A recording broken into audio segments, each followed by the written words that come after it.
active lifestyle, whether it's a lot of events for kids or just people who don't want to move or are not yet eligible to move into the adult lifestyle. Yep. Yes, ma'am. Thank you for coming tonight and giving up your family time. I have a couple of questions. Okay. Where will Jana's office be? She's splitting Crestwinds and the Ponds. Is she going to split her time? What is that going to look like? All right, so the question was, where will Jana's office be? Jana will be located on the first floor in the farmhouse. Okay. There might be a day where she's got to pop over to the other community, but the majority of her time will be here. And we're going, as Dan said, we're going to hire somebody to sit over there who will act as the administrative. So a lot of her time will be here in the farmhouse. So her office is full-time over here unless she has like, oh, I have to run you an errand for that. It's not going to be 8 to 12 in the farmhouse and 8 to 12 over there. No, she'll be full-time in the farmhouse. Okay. You mentioned call centers being in Vegas and one in Florida. Can you email out the times that they are open? Are they 24 hours or do they run on Las Vegas time? You know, what is that? Central time, whatever time it is. Mountain. But like, are there certain time frames? Because you mentioned emergencies. Yeah, so the question was call center, their location in Vegas and South Florida, what is the time frame? It's 24/7, and that's why we have them in 2 different areas so that they're able to answer those questions. Anything else? No? Okay. Yes, ma'am. I just want to first of all say, I really hope you guys do a great job, and you'll find that everybody here is very friendly, okay, and we're very supportive of the town. The biggest problem in we've lived here almost 5 years. In 5 years, I cannot tell you how many people we have seen in and out of the place. It's very disheartening. So we really hope you do make it, and you do a great job, and stay around for a while, because once you get to know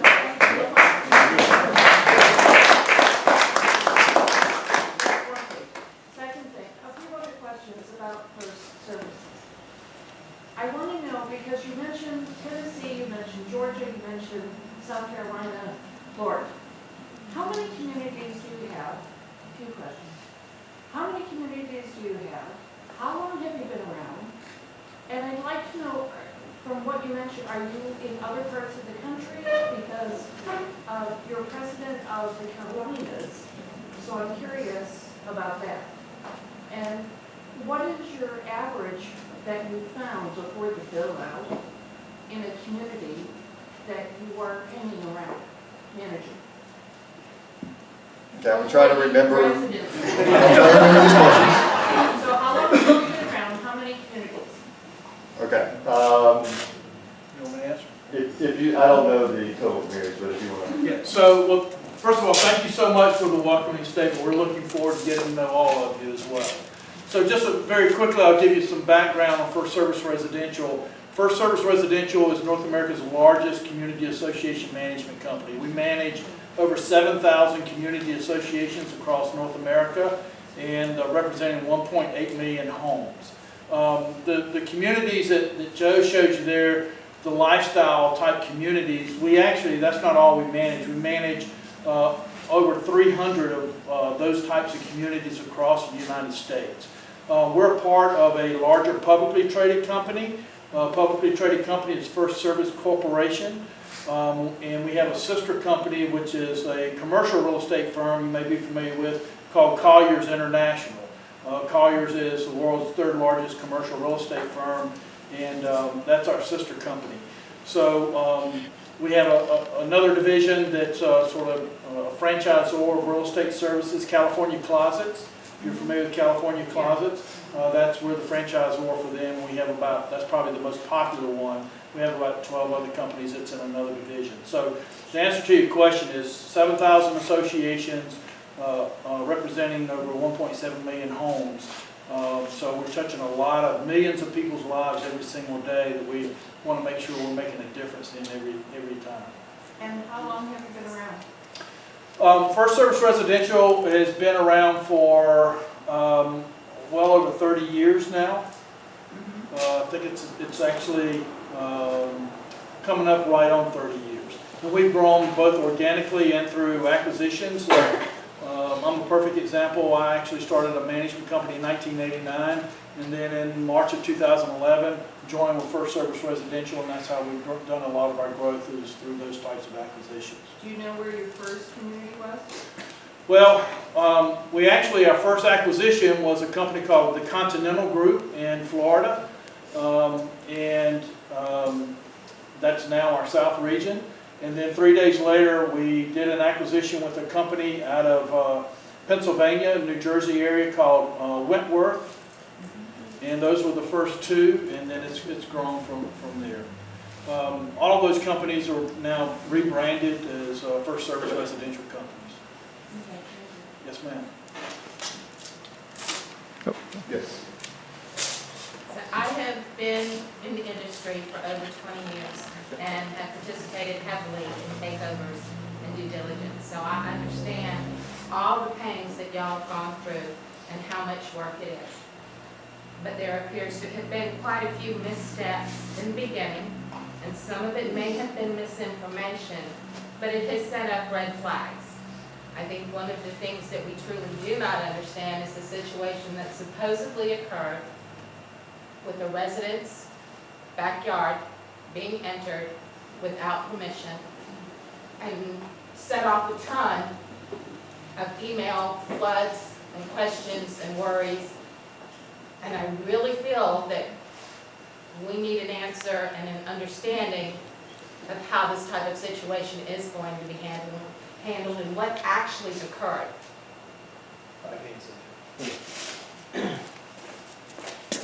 So the question, just so the camera can hear it, is two of our employees entering the backyard of a resident. So that was myself and Jeff. That was actually my second day on property, and we did enter our backyard, and I apologize for that, but we did have some concerns about some trees back there. We spent the day clearing a lot of the creeks and ditches in the low-lying areas, and then did a search for tree damage. We've had a lot of red flags, I'll use your word, of trees that are either potentially coming down or are diseased. And so we were in the backyard. We were looking at a couple that we had concerns with. We talked to the homeowner after and apologized for any startling that we might have done to her.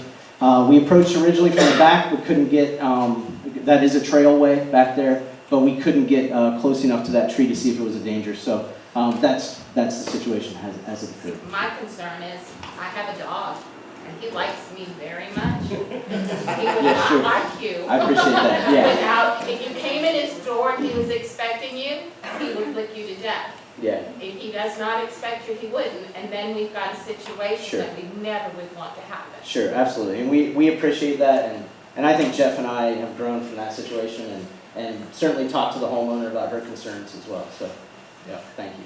Excuse me, I didn't hear anything about how you were gonna handle that going forward. We will know, yeah, Knock on doors? thanks. Yeah, absolutely. Most of that will probably start with a phone call or an email about a search. A lot of that done that day was trailway. We didn't plan on actually going into any residence areas, but we ended up there. So that, again, that's on us. And I understand, but there's a lot of times when you're gonna be going in, and I don't think an email is gonna do. no, sir. What I'm saying is we'll initially introduce ourselves that way and then knock on the door and get to know. I met a couple the other day down on Oldfield Road. That's fine. Yeah, and I just, we knocked on their door and they wanted us to show us some low-lying wet areas, and we did it that way. So yeah, absolutely. I don't think anybody's gonna have a problem with that, it's just that Sure. you say that you were gonna do that. Yeah, absolutely. Well, and our local laws, our South Carolina laws state that you give 24-hour notice. Sure, So, that I think that would be the expectation at least. sure, absolutely. If there is no homeowner home, will you continue to go into that No, area? absolutely Okay, not. because I was saying, my last neighborhood, you would have been shot. Yeah. Sorry. I'm not gonna lie. If you follow our little neighborhood group, you'll see that we do like our firearms. Any other questions? Yeah, one more. Yes, sir. I haven't heard anything about Ryan in this. Are they involved with you folks? I mean, what kind of relationship do you actually have, either financial or management with Coulter and Ryan, that's what So. They there's were no- invited. They were invited tonight. I don't think that's what he's asking though. You're asking, is there a financial relationship with Coulter or Ryan Homes? right, or a direct management, some form of direct management. No, so Ryan Homes, we met them when we took over this account. Coulter Homes, there was a gentleman named Bob Rademacher who was doing the build out of Crestwind Lake Lanier. And through that, Bob was the, I don't know what his top. President. like, president of the South region. So he liked what was going on at Lake Lanier and wanted that to be their Brand. their enterprise location. So through that, he gave to us, or allowed us to manage Peachtree City, Crestwind Peachtree City, which then led us into Charleston. So there's no financial relationship or anything along those lines with Coulter or Ryan Homes. But the homes in Ryan will be part of the HOA and under the same rules and guidelines that we are? So we do not manage, I think Ryan is building out Carolyn? No. No, okay. Okay. They're back here. They are Ponds. Okay, yeah, so they'll fall under the Ponds management and just like any other developer, builder, they need to follow directions. And I know that we've had to get on them. One of the homeowners has sent me pictures of them starting work too early and blocking driveways. And so we reach out to them and say, hey, this is unacceptable. Please don't start before 7, please end before 7, and don't create trash, so. This is almost a question more that I guess Emily would be able to answer. Okay. I mean, knowing that Coulter holds all the votes on the board, essentially, was this decision to bring FirstService in a decision the board discussed in a board meeting and voted on, or was this strictly a unilateral decision by Coulter to do this? It was Coulter running their business that made the decision to bring FirstService. So this was never brought up as a subject during an official board meeting? No, there's no. And so people could actually come and comment on it? No, not an actual vote, but with it being Coulter's business, they have the ability to do that. So it's kind of strange though, that that would be an official board discussion as opposed to just unilateral action. I mean, we all understand that as long as Coulter's building out here, they hold more votes than all of the residents combined. But still, there should be following of business protocol, which means those kind of decisions should have been put before the board. Coulter still controls the budget right now, so they're gonna make the business decisions, for the most part. So, yes, I mean, we do have, control, we talk about a lot of stuff when we do a lot of voting. When it comes to the actual budget and who we're gonna have for vendors, pretty much, that's gonna be Coulter's decision for right now. So is that Coulter's way of sort of saying they're not really concerned what we think, it's just they're gonna continue to do what they want until their build out is done? No, I work pretty well with Coulter. When it comes to something like this, I will guarantee you this was the best decision. I mean, we didn't necessarily have this as a vote, but we had discussed this. We did have lots of issues with Associa, maybe not with the staff itself, but we had a lot of problems with Associa. So making this change was, and is gonna be in the best interest for the neighborhood. I think once the transition is complete, everyone's gonna be a lot happier, and I think things will just run a lot smoother for everyone.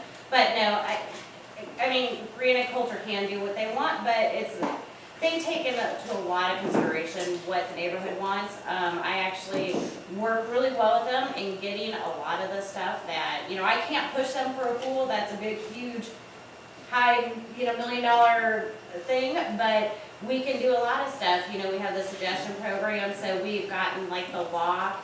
I've gotten additional security cameras approved because our system wasn't adequate enough. So there's a lot of stuff behind the scenes that, I'm not going to blast all over Facebook because I'm not going to be the one to say, hey, guess what I did today, So, but they do work. I find that, when it's something smart and a good decision, they work really well with the board and what, we want, and then I take, the resident suggestions to them, and every suggestion that a resident has, I bring to them, whether we can do it or not. So, It just They could do have it. been done better.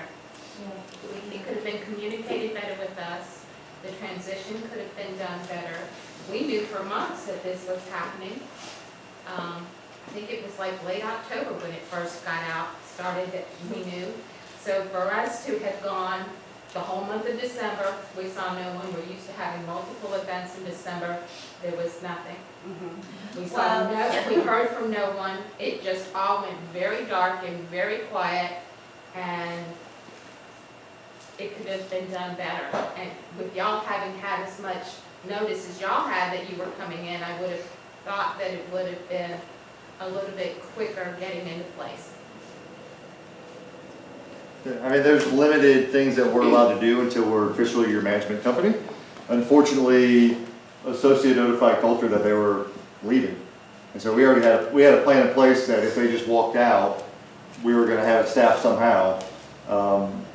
Typically, we would love ideally 60 days for a transition plan. It doesn't always work out, this is not I ideal. feel bad for y'all because I don't Yeah. feel like it was necessarily on your part, but I feel that there was a failure to communicate with us that Associate pulled out early. We It ended have- up looking to us like y'all just weren't in place because we knew it was coming and it seemed to take forever. And so, I mean, we will definitely over-communicate with all the residents. It's a black eye, and we'll get through it. We promise you that it will be a lot smoother going forward. As I stated earlier, our mission statement, unfortunately, this time we were not able to live up to it, and that's circumstances not always in our control. So all we can do is apologize. It was kind of like your question to Dan. We made a mistake. So, we try not to make mistakes. We're going to. All we can do is apologize and let you know it's not going to happen again. So, one second, we got, yes ma'am. How long have you been associated with Coulter? I mean, we've done Years or stuff months? with Coulter for a while, but in different regions. Like a year, 2 years, 5 years? I've been with the company for 10 years, and we've done some of their high-rise in South Florida. Okay. And my second question is, I've only been here a year. I have no idea who's on the board for the Ponds. Is that something that can be put on the website? Yeah, so we can, in our Connect, we can designate the board members. Yes. And so I think you have, I believe, 2 board members, resident board members, and then 3 Coulter board members. And both of those board members are here tonight. so you have- I'm Emily Quant, and this is Roger Barrymore.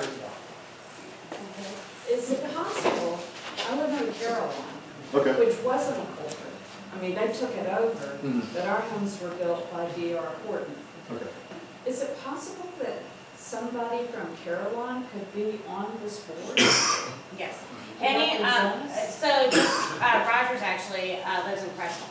So, when you're on the Ponds board though, you're representing the Ponds Homeowners Association, so which includes Caroline and Preston. And I'm just saying, I think it would be good. Yes, so, The yes, first one's part of the Ponds also. yes.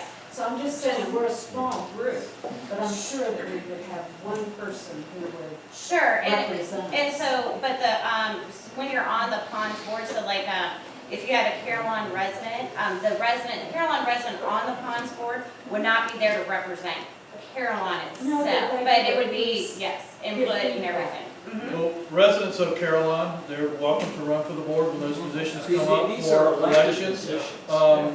It's not, but it's not, the bylaws aren't structured where we're gonna have one person from Caroline, one person from Ponds Right, Greater, right. and one from Crestwind. But as long as you're a member of the Ponds Greater, you're certainly welcome to run for election when those positions become available. And so if you would like to have someone from Caroline on the board, I would encourage you, either yourself or one of your neighbors, encourage them to run for the board. Well, I'm hoping the communication, I loved when you said the communication, because yes, it did go dark. And it's awful when people are telling you things and you don't know that it's official or not. And you start getting a bad feeling about things. So like I say, I've been here a year, I haven't seen the first communication about there's an open board seat. So, hopefully we'll get that remedied with the website. Yeah, and then the manager also can communicate out when their elections are and the process and all that stuff. That would be great. Thank you. Yes, sir. Ryan is building more and more houses on the pond side. Is it the case that Ryan will simply defer into the future to Coulter how the ponds will be run through you, and they'll just stay out of it? Or should we be concerned that at some point there'll be enough Ryan houses in the ponds that if the Ryan people don't like something, we're then going to have a battle of the titans between Coulter and Ryan as to how this place will be run? Yeah, I mean, Ryan Homes, correct me if I'm wrong, is just a builder. So all they're doing is buying lots from Coulter and building homes, selling them, and they're out. So they're not Coulter who oversees the whole development of the association. So no, to answer your question, Ryan Homes, they could build 2,000 of them, but they don't have the say. It goes back to the developer, which is Coulter. Okay. Yes, sir. Coulter's made a decision to just build single homes right now, like in Crestwood. Okay. Not 2 stories, just ranch style homes, and Ryan's gonna build 2-story homes. So I guess that's how they're moving forward, or who's doing what. Yeah, Coulter owns the land, and they farm out, like, you know, in Georgia, you could have 5 different builders in one location. Here, they happen to use Ryan and themselves. So, yes, ma'am. Hi, I'd like to say welcome and thank you in advance for all you do for us. Maybe to clear up a misunderstanding I'm having in my own brain from all I'm hearing. It kind of seems like we'll treat us as a tight-knit community, like humans, but then I'm hearing call center, which would be just a number. What is your plan and dedication and how you would deal with our community? Is it just going to be more just like everybody else, and it's going to be impersonal, or? No, so the question was call center. I think you said that we've said we'll treat you like the pond, the tight-knit community, but then we have this corporate side, the call center, that we might farm you off, or you'll just be another one of our associations. It'll be personal. And so it's personal, but we want to give you guys the options to have to when there's an emergency at 2 a.m. and I've got these calls from our call center before, and you're trying to get a hold of somebody and you can't. So that emergency will go to Dan.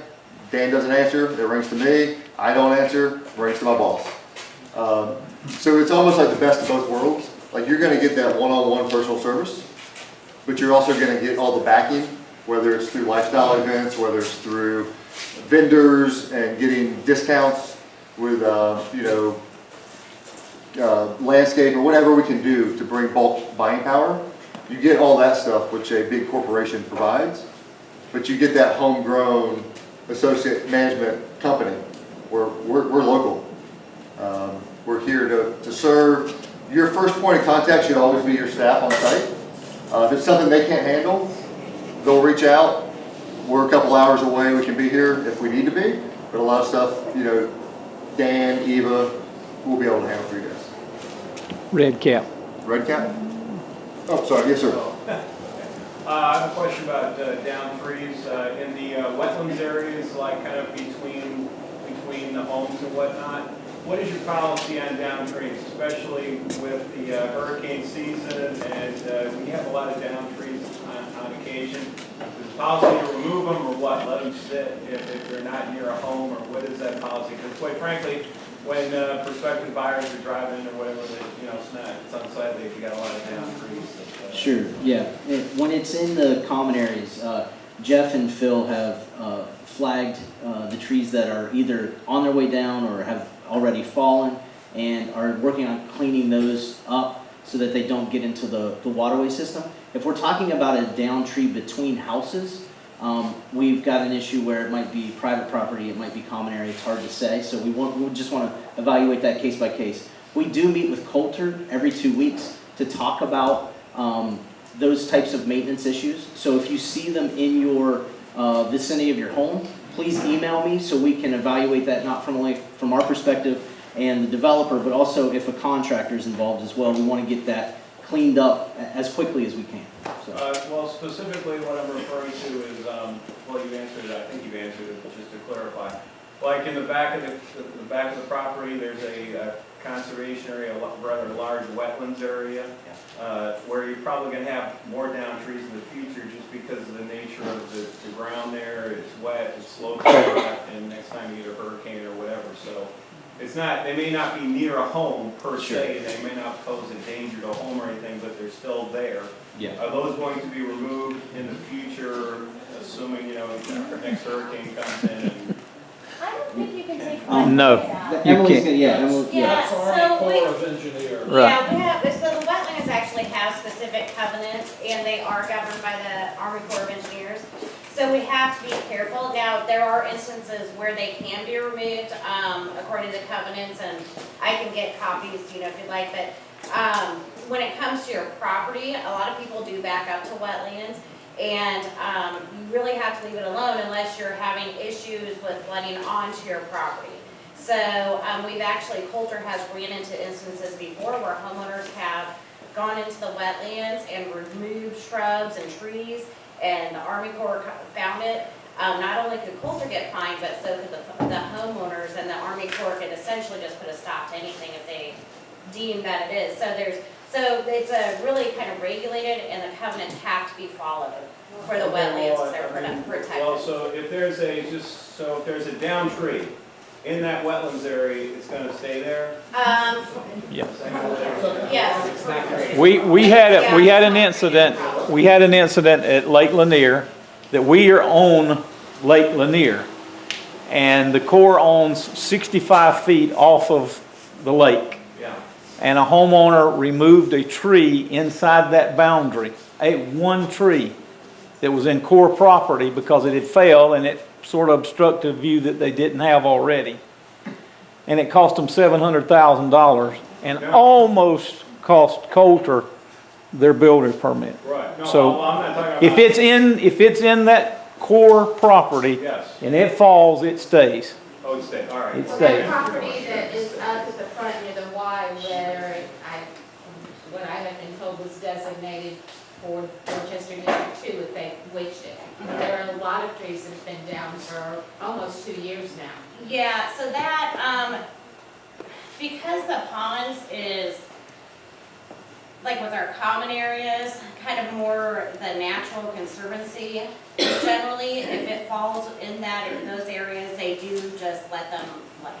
But that's the appeal of the community when you're walking in that. So, are you talking like on those because I guess I haven't noticed those, but that's Like right across from the front pond, you've got that whole area that. From inside, okay, so inside there, yeah, I know, yeah, because there were some trees that went down inside there. So far now, that can be something that is looked at, to make sure, because, maybe that is something we can take down, but cost-wise and stuff in a natural area, they tend to leave them because it is gonna cost quite a bit of money. Once, it keeps going up now. Again, when we've had the hurricanes and stuff, when it is in those common areas, that it is right on those edges and stuff like that, they do go and take those down, or make sure they go I'm gonna down. tell you that some of our football players used to make their money On removing by stuff. going in and cutting down trees and then selling the firewood, so we may be able to replace. Hey, we Somebody can can come in and do it for we free, can just firewood be able for to the take fire a look. pit right here, so that's not an idea. Yes, ma'am. I just had a very simple question. So where is everybody going to be located? Like, are the offices in the lifestyle office where Jamie was going to be where Jenna is, or is Dan going to be where Krista was, or who's going to be where? So the question is, where's everybody going to be located within the farmhouse? So when you walk in to the right, is where, right now, Eva and Jana are sitting there. That will be Jana's office. The office to the left will be Eva's. And then Dan is upstairs. If you go up the stairs to the right, and then to the left is Jeff. So are we going to be allowed to go upstairs? Now there's a big sign that says. Yeah, absolutely. Yeah. answer is yes. If you can't come up the stairs, I'll come down. And sneak up on him and scare him. 24-hour notice to call. 24-second notice, just show up, he's good. I was just wondering, because I noticed when I'm coming into the ponds now, Okay. I'm having to dodge potholes again on the main road. When is something the road goes? I actually noticed those this morning on my way in, and I'm gonna be personally starting to take care of those. I have to get materials for it. I have to make sure that it's something that we can handle. I had to find out from Dan, is this a dedicated public street, is this private street? Can I fill a pothole? There are some roads that have been deeded, am I right? Yeah, so, those that you're talking about is actually, that's a private road. Coulter owns those right now on 100 Oaks. So, Coulter in the past has always paid for those, and right now with the hot and cold, they probably, I know that they had been scheduled, but then we got a whole bunch of rain, and then it froze and stuff, so doing potholes at that time is not really ideal. You're gonna be doing them again in a Well, I month, noticed but. too that the trucks are not using that truck. They're not using that road they're designated for. They're using our main roads. And they don't technically have to use that construction road. We can't force them to, we want them to.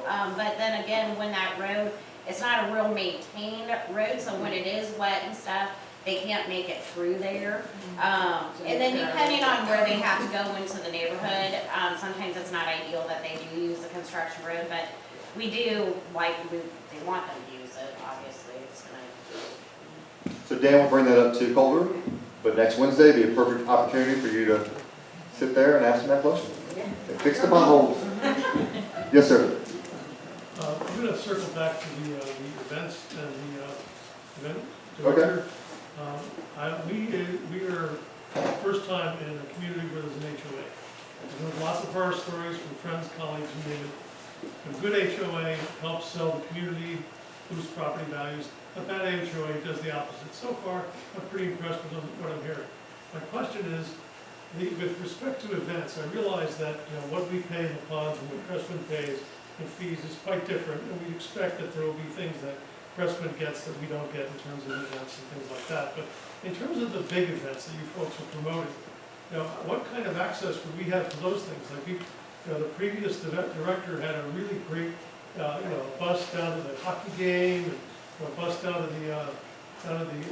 the city for a restaurant, and it really was for both communities. And maybe we pay a little more, they don't pay anything. I don't care. Just it's a matter of access. I would hate to feel like, hey, we got this great community, and Crestman's got all this great stuff going on, and people that live in the ponds who chose to be here because we want more kids around don't get to participate. So long question, but probably. Yeah, so we're going to treat everybody fairly, whether you're Crestwood or in the ponds. So you'll be treated fairly. If there's ideas like that, let Jenna know, because those would be great things. So a lot of the events are going to be through ticket sales. So the events Mark was talking about is like concerts on the lawn. It'll be the concert, but one date will be for you guys, one date will be for them. So you get two shows. So it's not like we're going to do stuff just for them, but not for you. The greatest